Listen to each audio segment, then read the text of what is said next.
साथियों नमस्कार, मैं अजय पांडे एक बार फिर से आप सबका स्वागत करता हूं आपके अपने चैनल यूट्यूब में। दोस्तों आज हम बात करने वाले हैं श्राद्ध का भोजन पितरों को कैसे मिलता है। इसे अवश्य पढ़िए और सुनिए। प्रायः कुछ लोग शंका करते हैं कि श्राद्ध में समर्पित की गई वस्तुएं पितरों को कैसे मिलती है। कर्मों की विभिन्नता के कारण मृत्यु के उपरांत गतियां भी भिन्न भिन्न होती हैं। कोई देवता, कोई पितर, कोई प्रेत, कोई हाथी, कोई चींटी, कोई वृक्ष और कोई तृण बन जाता है। जब मन में यह शंका होती है कि छोटे से पिंड से या ब्राह्मण को भोजन कराने से अलग अलग योनियों में पितरों को तृप्ति कैसे मिलती है, इस शंका का स्कंद पुराण में बहुत ही सुंदर समाधान मिलता है। आइए जानते हैं। एक बार राजा कर्मनंद ने महायोगी महाकाल से पूछा, मनुष्यों द्वारा पितरों के लिए जो तर्पण या पिंड दान किया जाता है तो वो जल पिंड आदि तो यहीं रह जाता है, फिर पितरों के पास वे वस्तुएं कैसे पहुंचती हैं और कैसे पितरों को तृप्ति होती है।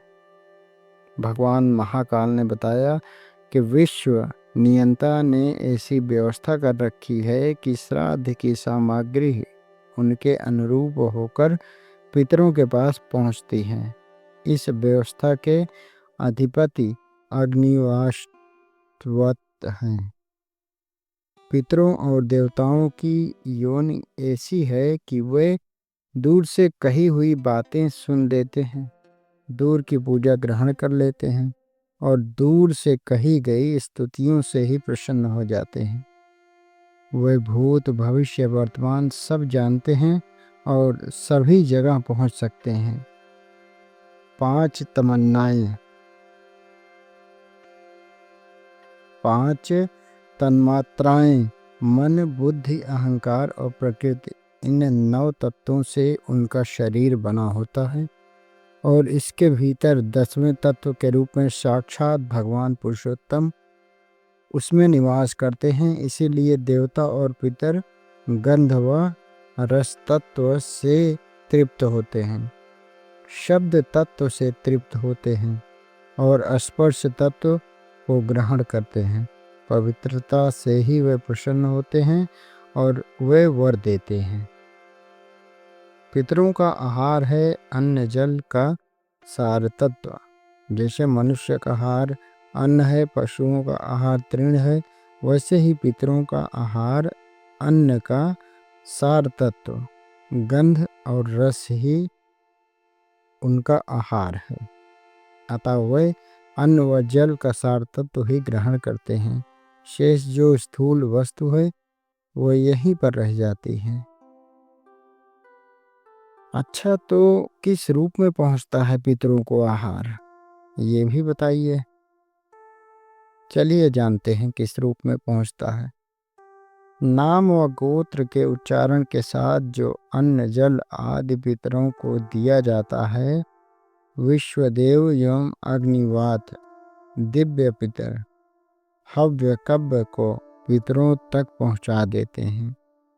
यदि पितर देव योनि को प्राप्त हुए हैं तो यहाँ दिया गया है अन्न उन्हें अमृत होकर प्राप्त होता है। यदि गंधर्व बन गए हैं तो वह अन्न उन्हें भोगों के रूप में प्राप्त होता है। यदि पशु योनि में है तो वह अन्न तृण रूप में प्राप्त होता है। नाग योनि में वायु रूप से, यक्ष योनि में पान रूप से, राक्षस योनि में अमिष रूप में, दानव योनि में मांस रूप में, प्रेत योनि में रुधिर रूप में और मनुष्य बन जाने पर भोगने की योनि में उनको जो है सब चीज मिलता है।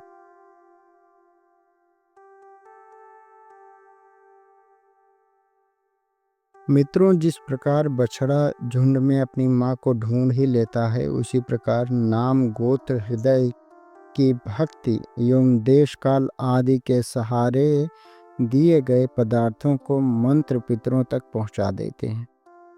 जीव चाहे सैकड़ों योनियों को भी पार क्यों न कर रहा हो, तृप्त तो उसके पास पहुंच ही जाती है। श्राद्ध में आमंत्रित ब्राह्मण पितरों के प्रतिनिधि रूप होते हैं। एक बार पुष्कर जी श्री राम अपने पिता दशरथ जी का श्राद्ध कर रहे थे। राम जी जब ब्राह्मणों को भोजन कराने लगे तो सीता जी वृक्ष की ओट में खड़ी हो गई। ब्राह्मण भोजन के बाद राम जी ने जब सीता को इसका कारण पूछा तो वो बोली, मैंने जो आश्चर्य देखा उसे मैं आपको बताती हूँ। आपने जब नाम गोत्र का उच्चारण कर अपने पिता दादा दादी आदि का आह्वान किया तो वे यहाँ ब्राह्मणों के शरीर में छाया रूप में सट कर उपस्थित थे। ब्राह्मणों के शरीर में मुझे अपने ससुर आदि पितृगण दिखाई दिए। फिर भला मैं मर्यादा का उल्लंघन कर वहाँ कैसे खड़ी रहती, इसीलिए मैं ओट में खड़ी हो गई थी। तुलसी के पिंडार्चन किए जाने पर पितरगण प्रलय पर्याप्त तृप्त रहते। तुलसी की गंध से प्रसन्न होकर गरुण पर आरूढ़ होकर विष्णु लोक चले जाते हैं। पितृ प्रसन्न तो सभी देवता प्रसन्न। श्राद्ध से बढ़कर कोई कल्याणकारी कार्य नहीं है और वंश वृद्धि के लिए पितरों की आराधना ही एकमात्र उपाय है। आयु पुत्रान यश स्वर्ग कीर्ति पुष्टिम बलम श्रियम पशुन सख्यनम धनम धान्यम प्रयुत्यात मैत्र पूजनात्। यमस्मृति में श्राद्ध प्रकाश में लिखा गया है। यमराज जी का कहना है कि श्राद्ध करने से मिलते हैं ये 6 पवित्र लाभ। श्राद्ध कर्म से मनुष्य की आयु बढ़ती है। पितरगण मनुष्य को पुत्र प्रदान कर वंश का विस्तार करते हैं। परिवार में धन धान्य का अंबार लगा देते हैं। श्राद्ध कर्म मनुष्य के शरीर में बल पौरुष की वृद्धि करते हैं और यश व पुष्टि प्रदान करते हैं। पितरगण स्वस्थ बल श्रेय धन धान्य आदि सभी सुख स्वर्ग व मोक्ष प्रदान करते हैं। श्रद्धा पूर्वक श्राद्ध करने वालों के परिवार में कोई क्लेश नहीं रहता, वरन वह समस्त जगत को तृप्त कर देता है। दोस्तों, आपको ये पोस्ट कैसे लगी कमेंट में अवश्य बताएं। अगर अच्छी लगी हो तो मित्रों के साथ शेयर करना ना भूलिए। मिलेंगे एक नई वीडियो में एक नई रोचक जानकारी के साथ। तब तक के लिए पितृदेवताभ्यो नमः। श्रीमन्नारायण।